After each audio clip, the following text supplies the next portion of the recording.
নিষিদ্ধ সময়ে কি জানাজার সালাত আদায় করা যায়?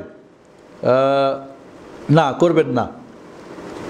যে দেশে 6 মাস দিন এবং 6 মাস রাত, সেখানে কিভাবে রোজা রাখবো? পার্শ্ববর্তী দেশের ক্যালেন্ডার অনুযায়ী পড়বেন। তার পার্শ্ববর্তী দেশ যেখানে সময় বোঝা যায় তাকে ফলো করবেন। এখন বিশেষ করে যে দেশে আপনি আছেন ওই দেশের ইসলামিক স্কলাররা, ইসলামিক ইয়েগুলো কি বলে, যারা ইসলামিক সেন্টারগুলো আছে, ওরা আলহামদুলিল্লাহ এখন পঞ্জিকা মানে নামাজের সালাতের সময়সূচি দেয়, সমস্যা নাই ইনশাল্লাহ। নিয়ম হলো ওর